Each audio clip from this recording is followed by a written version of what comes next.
This audiobook of Socialism and the Peasantry is an essay by Vladimir Lenin, which was first published on October 10, 1905. The revolution Russia is going through is a revolution of the entire people. The interests of the whole people have come into irreconcilable conflict with those of a handful of men constituting the autocratic government or backing it. The very existence of present-day society, which is based on commodity production and wherein the interests of the various classes and population groups are extremely varied and conflicting, calls for the destruction of the autocracy, the establishment of political liberty, and the open and direct expression of the dominating class's interests in the organization and administration of the state. Bourgeois in its social and economic essence, the democratic revolution cannot but express the needs of all bourgeois society. However, this society, which now seems a united whole in the struggle against the autocracy, is itself irremediably split by the chasm between capital and labor. The people that have risen against the autocracy are not a united people. Employers and wage workers, the insignificant number of the rich, the upper 10,000, and the tens of millions of those who toil and own no property, these are indeed two nations, as was said by a far-sighted Englishman as long ago as the first half of the 19th century. The struggle between the proletariat and the bourgeoisie stands on the order of the day throughout Europe. This struggle has long spread to Russia as well. In present-day Russia it is not two contending forces that form the content of the revolution, but two distinct and different social wars, one waged within the present autocratic feudal system, the other within the future bourgeois democratic system, whose birth we are already witnessing. One is the struggle of the entire people for freedom, the freedom of bourgeois society, for democracy, i.e., the sovereignty of the people. The other is the class struggle of the proletariat against the bourgeoisie for a socialist organization of society. An arduous and formidable task thus devolves on the socialists, to wage two wars simultaneously, wars that are totally different in their nature, their aims, and the composition of the social forces capable of playing a decisive part in either of them. The social democratic movement has explicitly set itself this difficult task, and has definitely coped with it thanks to its having based its entire program on scientific socialism, i.e., Marxism, and thanks to its having become one of the contingents of the army of world social democracy, which has verified, confirmed, explained, and developed in detail the principles of Marxism on the basis of the experience of so many democratic and socialist movements in the most diverse countries of Europe. Revolutionary social democracy has long indicated and proved the bourgeois nature of Russian democratism, ranging from the liberal Narodnik to the Overboschtanie varieties. It has always pointed out that it is inevitable for bourgeois democratism to be half-hearted, limited, and narrow. For the period of the democratic revolution it has set the socialist proletariat the task of winning the peasant masses over to its side, and, paralyzing the bourgeoisie's instability, of smashing and crushing the autocracy. A decisive victory of the democratic revolution is possible only in the form of a revolutionary democratic dictatorship of the proletariat and the peasantry. But the sooner this victory is achieved, and the fuller it is, the faster and the more profoundly will fresh contradictions and a fresh class struggle develop within the fully democratized bourgeois system. The more completely we achieve the democratic revolution, the closer shall we approach the tasks of the socialist revolution. The more acute and incisive will be the proletariat's struggle against the very foundations of bourgeois society. The Social Democrats must wage a relentless struggle against any departure from this presentation of the revolutionary democratic and socialist tasks of the proletariat. It is absurd to ignore the democratic, i.e., essentially bourgeois, nature of the present revolution, and hence it is absurd to bring forward such slogans as the one calling for the establishment of revolutionary communes. It is absurd and reactionary to belittle the tasks of the proletariat's participation, and leading participation at that, in the democratic revolution, by shunning, for instance, the slogan of a revolutionary democratic dictatorship of the proletariat and the peasantry. It is absurd to confuse the tasks and prerequisites of a democratic revolution with those of a socialist revolution, which, we repeat, differ both in their nature and in the composition of the social forces taking part in them. It is on this last mentioned mistake that we propose to dwell in detail. The undeveloped state of the class contradictions in the people in general, and in the peasantry in particular, is an unavoidable phenomenon in the epoch of a democratic revolution, which for the first time lays the foundations for a really extensive development of capitalism. This lack of economic development results in the survival and revival, in one form or another, of the backward forms of a socialism which is petty bourgeois, for it idealizes reforms that do not go beyond the framework of petty bourgeois relationships. The mass of the peasants do not and cannot realize that the fullest freedom and the justest distribution even of all the land, far from destroying capitalism, will, on the contrary, create the conditions for a particularly extensive and powerful development of capitalism.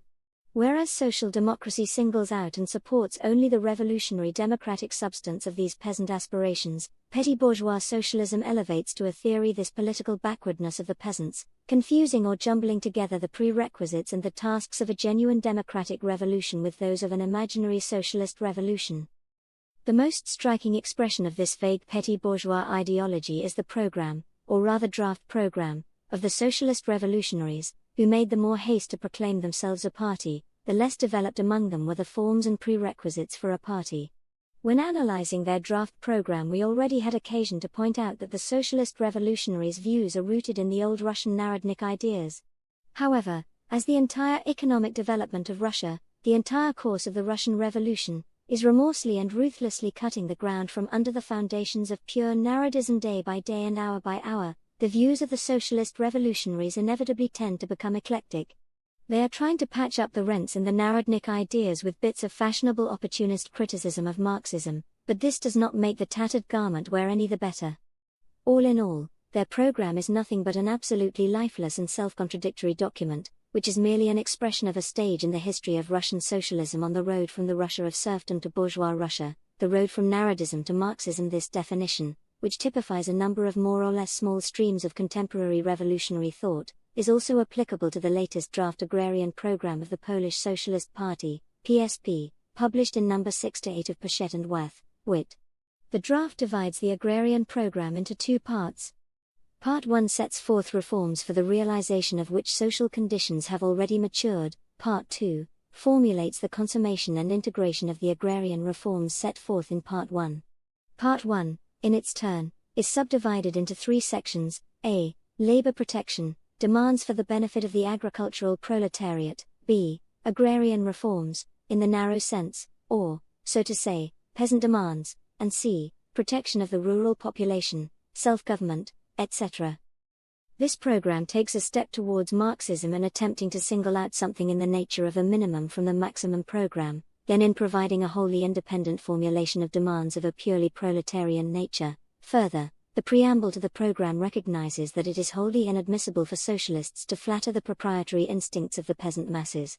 As a matter of fact, if the truth contained in this latter proposition had been given sufficient thought and carried to its logical conclusion, that would have inevitably resulted in a strictly Marxist program. The trouble is that the PSP, which draws its ideas just as willingly from the fount of opportunist criticism of Marxism, is not a consistently proletarian party. Since it has not been proved that landed property tends to concentrate, we read in the preamble to the program, it is inconceivable to champion this form of economy with absolute sincerity and assurance, and to convince the peasant that the small farms will inevitably disappear. This is nothing but an echo of bourgeois political economy. Bourgeois economists are doing their utmost to instill in the small peasant the idea that capitalism is compatible with the well-being of the small independent farmer. That is why they veil the general question of commodity production, the yoke of capital, and the decline and degradation of small peasant farming by stressing the particular question of the concentration of landed property. They shut their eyes to the fact that large-scale production in specialized branches of agriculture producing for the market is also developing on small and medium-sized holdings, and that ownership of this kind is deteriorating because of greater leasing of land, as well as under the burden of mortgages and the pressure of usury. They obscure the indisputable fact of the technical superiority of large-scale production in agriculture and the fall in the peasant's living standards in his struggle against capitalism. There is nothing in the PSB statements but a repetition of these bourgeois prejudices, resurrected by the present-day Davids. The unsoundness of theoretical views affects the practical program as well. Take Part 1, the agrarian reforms in the narrow sense of the term. On the one hand, you read in Clause 5, the abolition of all restrictions on the purchase of land allotments, and in 6, the abolition of sarwork and obligatory cartage, compulsory services. These are purely Marxist minimum demands. By presenting them, especially Clause 5, the PSB is making a step forward in comparison with our socialist revolutionaries, who in company with Moskovskie Vedomosti have a weakness for the vaunted inalienability of land allotments. By presenting these demands, the PSB is verging on the Marxist idea regarding the struggle against remnants of serfdom as the basis and content of the present-day peasant movement. Although the PSB verges onto this idea, it is far from fully and consciously accepting it. The main clauses of the minimum program under consideration read as follows: 1. Nationalization through confiscation of the royal and state demesnes as well as estates belonging to the clergy. 2. Nationalization of the big landed estates in the absence of direct heirs. 3. Nationalization of forests, rivers, and lakes. These demands have all the defects of a program whose main demand at present is the nationalization of the land. So long as full political liberty and sovereignty of the people do not exist, whilst there is no democratic republic, it is both premature and inexpedient to present the demand for nationalization, since nationalization means transference to the state, and the present state is a police and class state. The state of tomorrow will in any case be a class state. As a slogan meant to lead forward towards democratization, this demand is quite useless, for it does not place the stress on the peasants' relations to the landlords. The peasants take the land of the landlords, but on the landlords' relations to the state. This presentation of the question is totally wrong at a time like the present, when the peasants are fighting in a revolutionary way for the land, against both the landlords and the landlord's state. Revolutionary peasant committees for confiscation, as instruments of confiscation, this is the only slogan that meets the needs of such a time and promotes the class struggle against the landlords, a struggle indissolubly bound up with the revolutionary destruction of the landlord state. The other clauses of the agrarian minimum program in the draft program of the PSB are as follows: 4. Limitation of property rights, inasmuch as they become an impediment to all improvements in agriculture, should such improvements be considered necessary by the majority of those concerned. 7. Nationalization of insurance of grain crops against fire and hail, and of cattle against epidemics. 8. Legislation for state assistance in the formation of agricultural artels and cooperatives. 9. Agricultural schools. These clauses are quite in the spirit of the socialist revolutionaries, or, what amounts to the same thing, of bourgeois reformism. There is nothing revolutionary about them.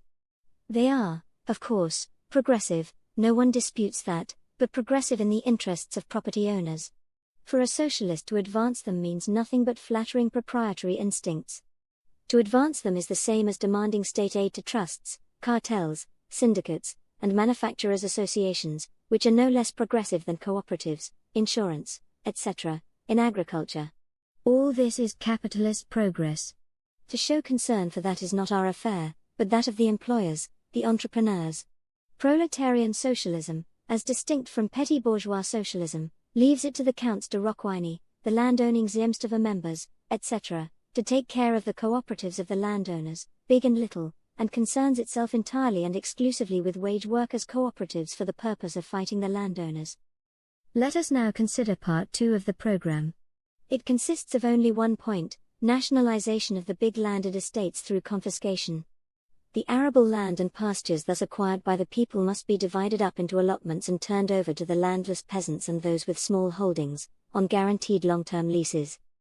A fine consummation, indeed. Under the guise of consummation and integration of agrarian reforms, a party calling itself socialist proposes what is by no means a socialist organization of society, but rather an absurd petty bourgeois utopia. Here we have a most telling example of complete confusion of the democratic and the socialist revolutions, and complete failure to understand the difference in their aims. The transfer of the land from the landlords to the peasants may be, and in fact has in Europe everywhere been, a component part of the democratic revolution, one of the stages in the bourgeois revolution, but only bourgeois radicals can call it consummation or final realization. The redistribution of land among the various categories of proprietors, among the various classes of farmers, may be advantageous and necessary for the victory of democracy, the complete eradication of all traces of serf ownership, for raising the living standards of the masses, accelerating the development of capitalism, etc. The most resolute support of a measure like that may be incumbent upon the socialist proletariat in the epoch of a democratic revolution, but only socialist production and not petty peasant production can constitute a consummation and final realization.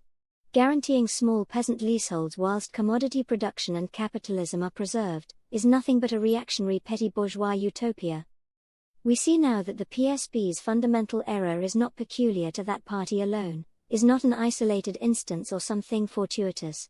It expresses in a clearer and more distinct form, than the vaunted socialization of the socialist revolutionaries, which they themselves are unable to understand, the basic error of all Russian narodism, all Russian bourgeois liberalism and radicalism in the agrarian question, including the bourgeois liberalism and radicalism that found expression in the discussions at the recent Zemstvo Congress in Moscow. This basic error may be expressed as follows. In the presentation of immediate aims, the program of the PSP is not revolutionary. In its ultimate aims, it is not socialist. In other words, a failure to understand the difference between a democratic revolution and a socialist revolution leads to a failure to express the genuinely revolutionary aspect of the democratic aims, while all the nebulousness of the bourgeois democratic world outlook is brought into the socialist aims. The result is a slogan which is not revolutionary enough for a democrat, and inexcusably confused for a socialist. On the other hand, social democracy's program meets all requirements both of support for genuinely revolutionary democratism and the presentation of a clear socialist aim. In the present-day peasant movement we see a struggle against serfdom, a struggle against the landlords and the landlord state. We give full support to this struggle. The only correct slogan for such support is, confiscation through revolutionary peasant committees. What should be done with the confiscated land is a secondary question. It is not we who will settle this question, but the peasants. When it comes to being settled, a struggle will begin between the proletariat and the bourgeoisie within the peasantry. That is why we either leave this question open, which is so displeasing to the petty bourgeois projectors, or merely indicate the beginning of the road to be taken, by demanding the return of the cut-off lands, in which unthinking people see an obstacle to the movement, despite the numerous explanations given by the Social Democrats. There is only one way to make the agrarian reform, which is unavoidable in present-day Russia, play a revolutionary democratic role. It must be effected on the revolutionary initiative of the peasants themselves, despite the landlords and the bureaucracy, and despite the state, i.e., it must be effected by revolutionary means. The very worst distribution of land after a reform of this sort will be better from all standpoints than what we have at present. And this is the road we indicate when we make our prime demand the establishment of revolutionary peasant committees. But at the same time we say to the rural proletariat, the most radical victory of the peasants, which you must help with all your force to achieve, will not rid you of poverty. This can be achieved only by one means, the victory of the entire proletariat, both industrial and agricultural, over the entire bourgeoisie and the formation of a socialist society. Together with the peasant proprietors, against the landlords and the landlord state, together with the urban proletariat, against the entire bourgeoisie and all the peasant proprietors. Such is the slogan of the class-conscious rural proletariat. And if the petty proprietors do not immediately accept this slogan, or even if they refuse to accept it altogether, it will nevertheless become the workers' slogan, will inevitably be borne out by the entire course of the revolution, will rid us of petty bourgeois illusions, and will clearly and definitely indicate to us our socialist goal. This is the end of the essay. Like and subscribe for more socialist audiobooks and videos.